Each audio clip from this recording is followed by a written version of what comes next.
Hello and welcome to the Two Gals and a Mic podcast. I'm your host, Sue Kerver, and on today's show, I'm chatting with Danielle Hendon, who's the founder and owner of Four Corners CFO. With more than a decade of experience in corporate finance and accounting, Danielle is passionate about bringing the benefit of big business financial analysis to entrepreneurs on a scale that fits their company and their budget. Danielle, welcome to the show. Thank you so much for having me, Sue. Well, I'm glad that you're here because I always love to talk about hard topics. And I think that finance can definitely be one of those hard topics. But before we delve into that, I also like to talk about origin stories. So let's start with that. What is your origin story? Why did you choose finance? So that's a funny one, and it's one of my favorite to tell because I did not start college as an accounting or finance major. I actually started off as a music major. I thought I was going to be an opera singer, and I went to college to do just that.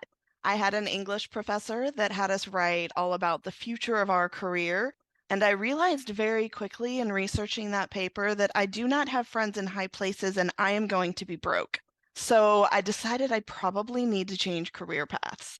I had friends that were in the business school doing the accounting program, gave it a shot.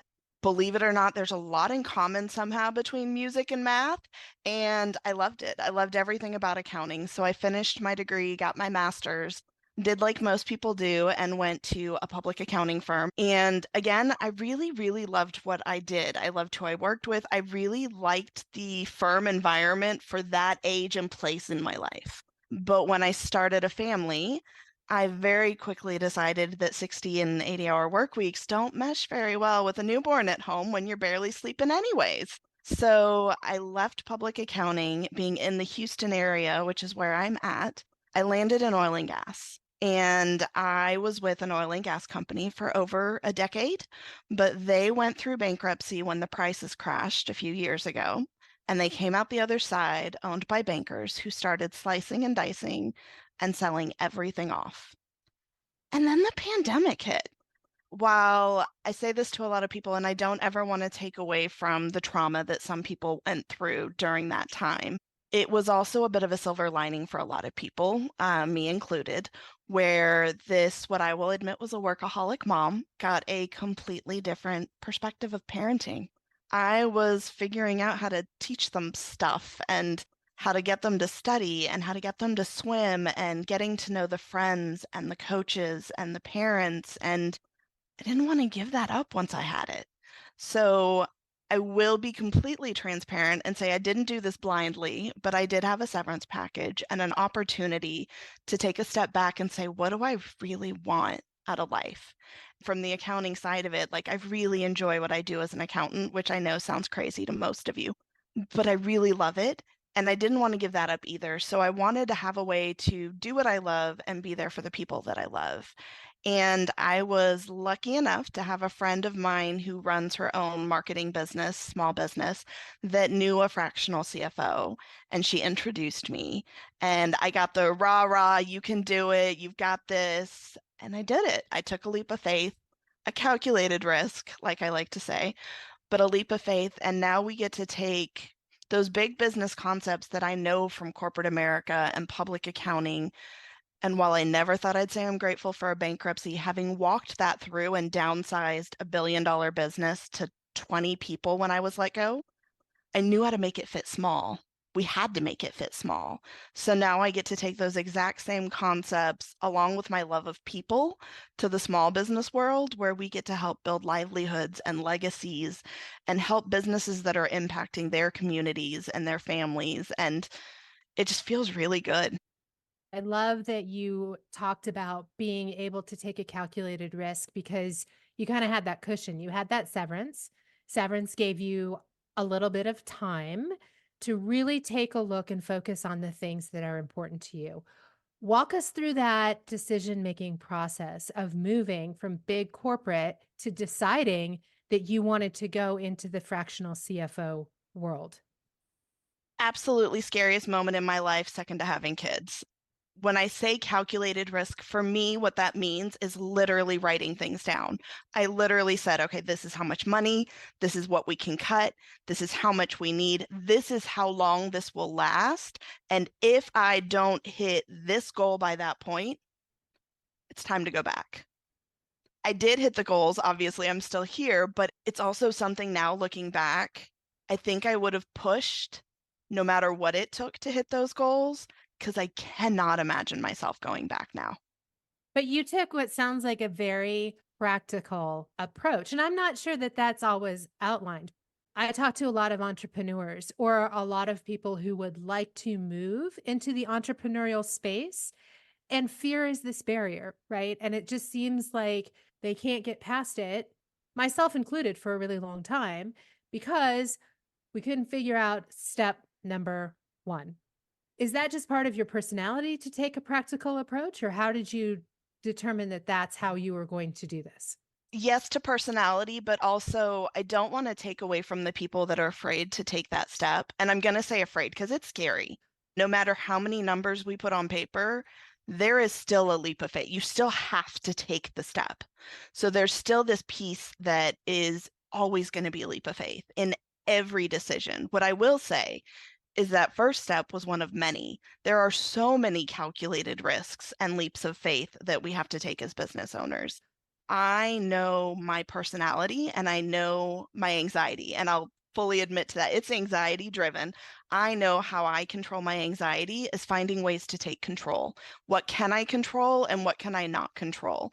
And for me, I can control what I know the bills are going to be. I can control what I know is in my bank account.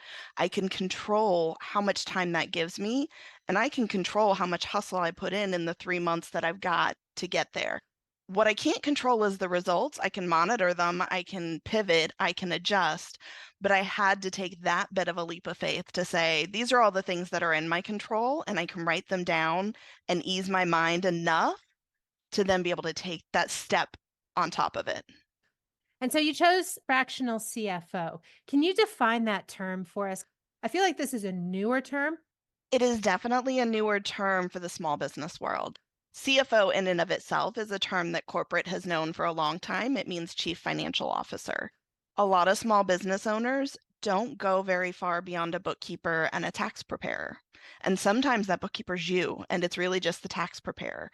And honestly, for so long, accounting in and of itself has been inaccessible if you weren't an accountant. The jargon, the terminology, all of the things that go with it, the in and outs, sometimes I feel like are intentionally complicated, but it has always been this unattainable, unreachable thing. And it doesn't make sense to the common business owner. Even the attorneys that we bring on as clients, they were never taught to run a business. They were taught law and they are smart as heck, but accounting is not their thing. It's not meant to be. It's not their zone of genius. So fractional CFO, when it comes to a small business realm, takes all those things that a corporation would use a chief financial officer, a CFO, for, and we bring those to the small business world in a way that fits. There are different fractional CFOs out there. You will find some that are very funding focused. So let's put together slide decks and go find venture capital and partners and loans and whatever it is you need to start a small business if you need that capital backing. There are some CFOs that work in a very project-based environment and they work on an hourly and they're working on whatever the project is. You're a small business, but you need to go get a loan and they need an audit and you need somebody to help run that. You're going to find CFOs that come do that. And then you have CFOs that are similar to what I do, where we function in this forward-looking budget and cash flow space, because your bookkeeper and your tax preparer are always looking at the past. They're looking what has already been done. A fractional CFO is going to step in and help you look at the future and what's coming up and really understand the story that your numbers are telling you when you're looking at your financial statements. That's fascinating to think about looking at the future. I mean, I know that as business owners, that's what we need to be doing. But as you just said, from an accounting perspective, the focus is always through the rear view mirror and never through the windshield. You had mentioned that you had a friend who introduced you to this idea. What else about it made you choose small business? I mean, you easily could have gone to another corporate job with your training and background. Why small business? The people. There's no other way to put it. When I first started doing this and got my first client, the total culture shock between corporate and the small business world was amazing in the best way possible. The women in business that I met and the guys that support women, that network of people that I've grown and fostered and built, when I first entered it, it's all about the rising together and lifting each other up and helping each other out. And it's not the same dog eat dog that you get in corporate America. Everybody genuinely cared about each other. And that's exactly how we treat our team. That's how we treat our clients. I don't want to do business with people that I'm not also about to be like business besties with, because I'm now invested in your business. I'm invested in what you're doing with your business and who you're serving and the community that's getting uplifted. I just can't even put into words how much better it feels to help people build those legacies versus corporate feeling more cog in the wheel, shareholder value positioning. Well, money can be a really hard topic to talk about. And I mentioned that at the beginning of the podcast. It's one of those hard conversations to have. How do you manage having these conversations with compassion and with kindness? Do you have any advice for people who have to have the financial chats, whether it's on a business scale or in a personal relationship? I would say it is all about being human and realizing the person across from you is human. I may know all the accounting terminology and could go toe to toe in a board meeting if I need to. That's not going to help a business owner sitting across from me. What they want to know is where the money went. What they want to know is in real plain English terms, why did this not meet my expectations? And we can talk about budget because budget is the expectation, but really we want to know, why did this not meet expectations? And that's where the magic happens in the numbers, is figuring out how to make it understandable. If you don't understand what I'm saying to you or what any member of my team is saying to you, you're not going to use it. And if you're not going to use it, it's pointless. My whole purpose is to give you information you can use to do better, be better, have a better life, and support the people that you want to support.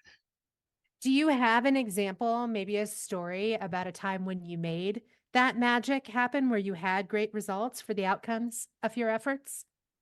Oh my gosh, I could tell so many different stories. There's different reasons for different stories. A lot of people find us in a space where they're hiring, because I will say the business and jumping into it was the second scariest thing to having kids. The third realm of that is hiring your first person as a business owner. You are now responsible for somebody else's livelihood, and that's scary.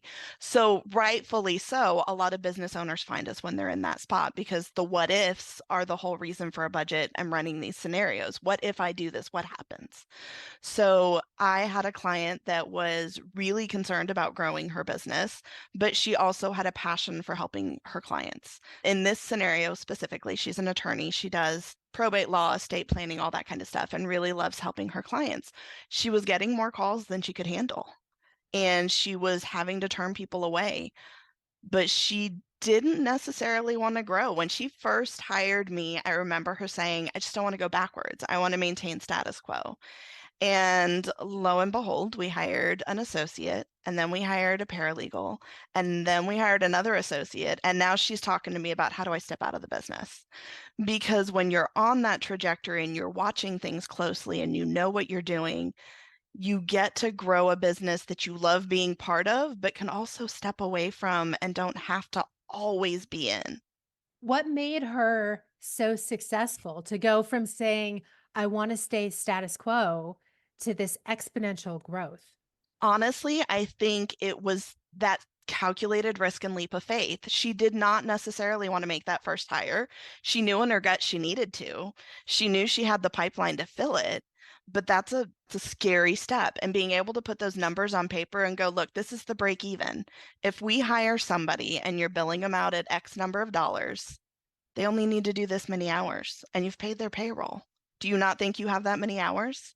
So we sat down, we did it, we looked at the math, and now that person's doing almost full time, and the growth is exponential at that point, as long as she continues to support her pipeline and do the marketing that she knows how to do and that she honestly loves doing. Probably, I would venture, she hasn't said this to me, but I would venture almost as much, if not more, than the actual legal work. So, how about your growth? Has your growth been exponential as well? And if so, why? Relationship marketing is my best friend. So my growth has been exponential. And while I came in on the tail end of COVID, had I started the business a little bit earlier, I would have jumped on the PPP train and we probably would have seen a whole lot more in the earlier months, but I did not. I took my time figuring out what it was I wanted to do. But it has been exponential in the sense that when you do good work with good people, they can't help but tell other people about the good work. And when you're networking and doing relationship marketing with the right kinds of people, you are meeting the kind of people you want to work with. So a lot of our growth comes through podcasts just like this, where I get to talk and have really fun conversations with amazing people, and honestly just give away the world if I can, like tell everything I can and give every piece of advice possible to help any business owner that will listen, because so many don't want to look at it at all. And if I can just get people looking at it, then we can start talking about it, and then we can feel more comfortable talking about it as a community. So podcasting's a big thing for me. It's a little bit passion project, but we do see people that come to us through that, along with that relationship marketing side of it. Honestly, I just feel like when you put people first in your life, in your business, in your profession, if you're still a corporate person listening to this, when you put people first, there's no end to the return you get on that. You just mentioned two things sometimes small business owners have a hard time with, and that's advice and the hard conversations. In that vein, let's talk a little bit about failure. Failure, you've said, is only an option if you stop trying. Do you have a story of a time when things didn't work out as planned, or maybe a time when you felt like giving up? I'm having a hard time pinpointing a personal business failure because I refuse to let myself think of them that way. Failure's not an option. It's not even part of the vocabulary. It's just a bump in the road that we move on from. I have had a client of mine recently struggle with something I know they would call a failure, where I'm telling them exactly the same thing that it is not. And I tend to treat those circumstances just like the calculated risks. When you come out the other side of an opportunity and things did not go the way we planned, you get an opportunity to reassess. As long as you're being forward looking, forward thinking, on top of those current numbers, and keeping your pulse on the business right now, you have the opportunity to look at, okay, this didn't work. Where do we stand? Let's take a roll call. Let's take a head count. Let's look at all the numbers. What is the data telling us? And with that client specifically, the data was saying, okay, we made a leap of faith that didn't go our way, but we're still okay. We are still okay on the other side of this. It may not have had this exponential growth or the result that we wanted. In that circumstance, it cost a significant amount of money, but there's still money in the bank account. There's still enough money to pay the team. There's still enough money to pay the bills. And we've got plans to pivot and change. And we've got enough money in the bank account and the line of credit to keep us going while that pivot and change happens. It's okay. And that takes the edge off of some of that. Like I said, I'm all about taking control of the things I can. And if I can put it in real numbers, it always helps me feel better. And then I can help the client feel better. I can help the team feel better. And we get to put on the mask of, okay, why did it fail? And what do we want to do differently if we did something like that again? I've talked to many entrepreneurs on this podcast, and several of them have spoken into listening to your intuition or making sure that you're working from your zone of genius. They've talked about leaning into and using your strengths. Do you use any of these constructs as you work with your clients? And how do you advise them in these ways that are not data specific? We tend to coach our clients on what I will call the softer side of finance. The mindset component that not very many people talk about. I don't want to say it's woo-woo because I don't think it is. I'm very much a numbers person, but at the same time, you can create so many of your own limiting beliefs and ceilings that will keep you from moving forward. I can tell you all day long that debt is a tool that should be used in your business, but if you think debt is the devil, you will never go take on that line of credit that's going to give you the peace of mind in hard times. So we have to work on some of those softer financial concepts. I do work a lot with women in business, and one of the things that comes up there very frequently is pricing yourself what you're worth and not underpricing. And that's another one of those softer financial concepts where I'm like, look, your numbers are okay, but they could be better. Or maybe your numbers aren't okay, and that's where the fix is. And you have to trust that by raising your rates, you're going to get the right clients. You're going to have the right kind of work that you want to do. And there is a little math we do to help them feel better with it, but there's definitely a lot of mindset that goes into finance. I mean, it's the dirty laundry basket for everybody. Nobody wants to air their dirty laundry. And I'm going to be honest and tell you, everybody's a hot mess. So, how do you help people get past those limiting beliefs? A little bit of woo woo in the sense that I'm going to be your cheerleader. I'm going to be your like financial best friend next door that's saying, just do it, go for it. I know it's going to work. But also the data, I'm all about the data. And we're going to run the numbers and I'm going to show you what this could be. And then you're going to prove it to yourself and keep proving it to yourself every time we do it. And you've been proving it to yourself for a really long time. If there's one thing that you wish that you had known, though, when you started on this journey, what would that be?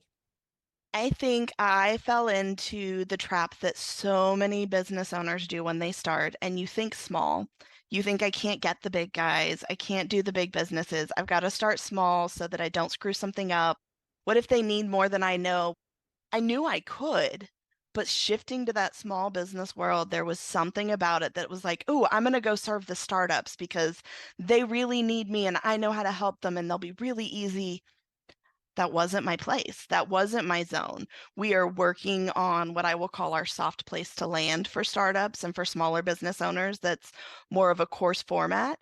But I definitely was the business owner that underpriced myself, that undervalued what I could give, that started so much smaller than I was capable of out of fear. And I think a lot of us do that. When you start a business, you tend to think so small and not allow yourself to dream big and reach big and do big, even though you are fully capable of it. So, how did you actually make the transition to dreaming big and reaching big and doing big? Did you hire a coach? I did have a coach along the way, but I think the bigger part of that is proving it to yourself one small step at a time. Taking one small step and proving, oh, what they actually said yes. And then going to the next one. I heard a piece of advice on a podcast actually very early on in starting this business. And she had said, if you sell your package, I think it was 3 times or 5 times at the same price, you should raise your rate. Like for every 3 to 5 times you sell it at that rate and it's easy, you need to go up. And that's exactly what I did. I started like most of us do in the service world. I started on an hourly model because I had no idea what I was going to offer and what that was going to take or how long. And I learned a lot in that hourly model, and it helped me build my framework that we now do as flat fee packaging. And then I did exactly that. I was like, okay, let's try to get 3 or 5 at this rate. Does that work? And when that came through, it's like, oh, okay, so maybe we can raise that a little bit. And then now that I have a team, it's become, how do we add value to that? How do we do the upsell, the cross sell, and like I said, the downsell, the soft place to land for everybody? How do you get your ideas for growth, for change, for development? Are they organic? Do they come from clients? Do you solicit feedback? Is it all of the above and maybe some more? It is probably all of the above. When I first started out, I was a huge fan of Profit First. I'm still a huge fan of Mike Michalowicz and what he puts out for small business owners. And I took on some of those concepts, but molded them with the corporate knowledge that I had of, okay, how do we take this corporate piece? And what I took away from Profit First when I read it the first time was putting your mask on first, because so few of us do that in business and in life. And that was the theme that I kept through the rest of our business. Not so much exactly what they do in Profit First, but making sure that our business owners and we ourselves and my employees are putting their mask on first. Then as we grew and as I grew a team, I'm all about people running in their zone of genius. I don't want to be the bottleneck. So I try to give them everything that they possibly can and empower everybody to spread their wings and fly. In that, we also get a lot of feedback of, hey, this didn't work, or I tried this, or this client wants XYZ. So we grow through the team, and now we're starting to grow through our clients who are like, hey, I really love what we're doing, but could we try this? And I'm like, yeah, sure, let's try that. Let's see how that goes for a couple of months. And when you do that, how do you figure out what your pricing structure is going to be? The first couple of times we try something, I'll be honest, we don't normally change pricing too much. And then I follow a rule of 50-50. I want our profit margins to be about 50% on that gross profit. After the time we've paid for the team, to have 50% to be able to cover all the other operating expenses. There's so much changing in the world of AI and accounting and the market in general that it's important to me that we stay up to date with that, along with all of this financial, softer side of finance side, the mindset, and giving our clients what they need to be the hero of their own story. You just mentioned AI, and I'm very intrigued because that is not something that I had necessarily correlated with accounting. So I'd love to know, how has AI affected your world of work? It's not quite AI driven yet. There are a lot of automations that happen. There are a lot of automations that bookkeepers can use when it comes to categorizing. There are people, and I've spoken to different softwares that are trying to build essentially AI that will help explain the analytics that we do. So a big part of what me and my team do is create a budget and then compare it to the actuals, because your budget is your expectation. And then when you compare it to the actuals, you get to figure out what's going on. When you think about a budget, you feel limited. You think about a limit. You're only supposed to spend X amount of dollars. But really, the budget is just your roadmap. And if we had an extra $50,000 of revenue this month, I want to know how the hell that happened and how we do it again. So there are AI tools that people are trying to build. Right now, they will calculate that difference and they will tell you what account it is and what amount it is, but they don't necessarily tell you why. But if you build a budget at a detailed enough layer and you've got the bookkeeping at a detailed enough layer, you can almost tie things out and automate and have an AI driven analytic as well. I'm over here and my mind is blown because I love how you talked about your budget being your roadmap instead of having it be like a diet where you can only have a small amount of chocolate cake per week. I mean, come on, that's no fun, Oh, right? I And love that, when we blow the budget for extra money. I think that people do have a tendency to look at a budget in that way and it being very limiting. You've obviously been very successful as an entrepreneur. What's one thing that you want to share with others about running a business? Follow your heart. When you get to have a heart centered, passion focused business, it's fun to show up every day. It's fun for me, it's fun for my team. I honestly started this thinking it'd be a solopreneur gig. And I thought, if I can get back to what salary was and have the flexibility for my family, that's great. But it has morphed, much like the client I was telling you about, into this place where I get to help other accountants do exactly what I wanted. I get to help other accountants be mom and have flexible hours. We have part-time accountants on the team that are supporting their family in multiple ways and still getting to do what they love. Danielle, as you've been following your heart, what is the most profound thing that you have learned about yourself? Has there been anything shocking or really surprising? I've always been the data-driven, type A, fact-based kind of person. And now I'm like, ooh, we're going to go hire a new person because she's the right fit. And he's like, you can afford that? And I was like, I don't know, but we're going to make us afford it. Those leaps are not something I think I ever saw myself doing, but they've actually become the thing that I probably most embrace in this business. Can you pinpoint where that shift started to occur? Honestly, hiring is probably where it has been the biggest hurdle, but always the biggest reward. Hiring and saying yes or no to clients, because that'll be something else that comes up a lot working through the business. And as we've grown, there comes a time where people are not the right fit. And I want to say yes to everyone and I want to help everyone. And I have had to lean into the fact that some people are better helped by other people. I think the combination of those two things, growing a team that's forced me to lean into the leap of faith that is hiring, as well as growing a business that has forced me to set boundaries and remember what we're good at and how we can help people who would be better served by somebody else, are all kind of leaning into that instinct and aligned side of things. I want to talk just a little bit more about this softer side of accounting that you have referenced throughout our conversation. When did you find your own capacity or skill sets to be able to incorporate that into your business and into the conversations? I've apparently been doing it in client calls and podcasts for who knows how long without actually noticing it or structuring it. It just comes up naturally in the conversation with clients, especially when you are working with clients that are the biz besties. They're the like you just genuinely want to help and you're thinking outside of the box. Literally, there's times I'm like, forget the agenda, let's talk about this. And we just go and we riff and we go through it and we talk through it. I think I've been doing it all along, but I hadn't structured it until a client of mine actually pointed it out. And she was like, normal accountants don't do this, right? And I was like, really? People don't talk about it? She was like, no, no, they don't do this. You need to actually like structure and market this part of it. You talked, Danielle, about being a pebble in the pond where you may have an exponential impact on the world. How do you see yourself achieving this? Is there a cause that's important to you or something that you're working towards?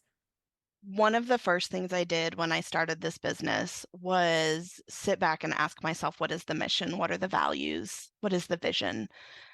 I wanted to empower small business owners to walk into their purpose and to do so abundantly. I did not realize until I actually started doing it how real that is and what it means to be side by side with another business owner who can't pay themselves this month, or what it means to be side by side with a business owner who just had to let somebody go. Being able to walk with them and be not just the financial support, but truly the support that they can lean on and say, the numbers suck, what do I do? Or the numbers are great, where are we going? There's both sides to it. And for me, the goal is to help them sustain through the tough times because they will happen. Inevitably, we all hit tough times. The goal of that is to survive, and we will survive. And I'm here to help them do that. But then on the other side, I want them to thrive. And that's where I get to be the pebble in the pond. That's where I get to work with business owners that are helping the other neurodivergent families because my son's ADHD and working with their team just makes me the happiest in the world. Or helping one of my clients who's struggling with some of their debt as they're doing all of these merchandise orders for bands that are on tour and they've got such long lead times between creating the product and getting paid for it. And the music major in me is like, let's go support the musicians. I get to be the pebble in the pond with things that I love and people that I love doing it with. And I'm constantly asking our team what they're passionate about and what clients do we need to go find to fill that cup for them. Because when you're passionate about it and you care about it, A, the job is so much easier to do, but B, we're serving our clients the best way we can because we feel like a part of the team. We get to be a part of that impact that they're having throughout their community. So, what's next for you? Is there anything that's on your bucket list? Like I said, we're doing the whole how do you upsell, downsell, cross sell, those types of things. So we are In the process of building out a course that will serve as that soft place to land for the smaller business owners that want to build a budget. They want to take control of their numbers, but they can't afford a fractional CFO yet, which I completely get. So we want to support them in the best way we can. And then our next step to that is working on a licensing program to help CPAs and bookkeepers take the same 6-part framework that we apply to all of our clients and provide it to even more people, because we're only so big. And while I plan to keep growing and give all the accountants that want part-time or flexible job arrangements that I can jobs, I want to be able to spread it even further. And the idea would be to do that through licensing and showing other CPAs how to be approachable and make accounting attainable for business owners. So, Danielle, as you think about what's next, and then longer term, when you think about legacy, what are a couple of things that you hope that people learn or remember about you or your life or this passion that you have for helping people with their finances? People come first, whether that's your family, your clients, and there's a hierarchy. Like, don't get me wrong, flexibility and family are core values at Four Corners. Everybody knows if there's something going on with the family, for them or for me, family first. They matter most. But then, second to that, is the people that we're working for, the people we're working with matter. People first, not numbers. Accounting should be about people first, not numbers. The numbers just support the people. And if I could get that message across, and if that's what I was known for, I'd be happy. Was there anything that I didn't ask you that you would like to share? I think I mentioned it earlier, but one of the other aspects that I'm probably most passionate about outside of the people first is people actually putting themselves first and putting your mask on first and not burning out, because I know firsthand as a business owner, and I know from the business owners I've worked with, how easy it is to give your time, your money, your energy, your sleep to your business and not take care of yourself. And I mean that both physically and financially. If you cannot pay your bills, you're not going to stay in business. If you are sitting in a hospital bed, you're not serving anybody. You need to put your mask on first, financially and physically and mentally, in order to be able to help all the other people. Danielle, I have one last question for you. Do you still sing opera? I do not. I am an avid fan of musical theater. We are actually going to the Lion King tomorrow in Houston with my kids. I don't know what it is. When people hit a note, I will melt. I love musical theater. My daughter is very active in musical theater, and I get to go watch her do it all the time, and it fills my heart. I do sing in the shower and in the radio and all the things, but not professionally. Well, thank you, Danielle, so much for sharing your story and the story of financial numbers as we consider the impact that both can have on our lives and really on future generations. And listeners, thank you for tuning in. If you'd like to know more about Danielle or connect with her to talk about prioritizing your profit, check out the link to her website that I've put in the show notes. Be sure to share this episode and then join me again next Friday for another episode of Two Gals and a Mic. I'll see you then.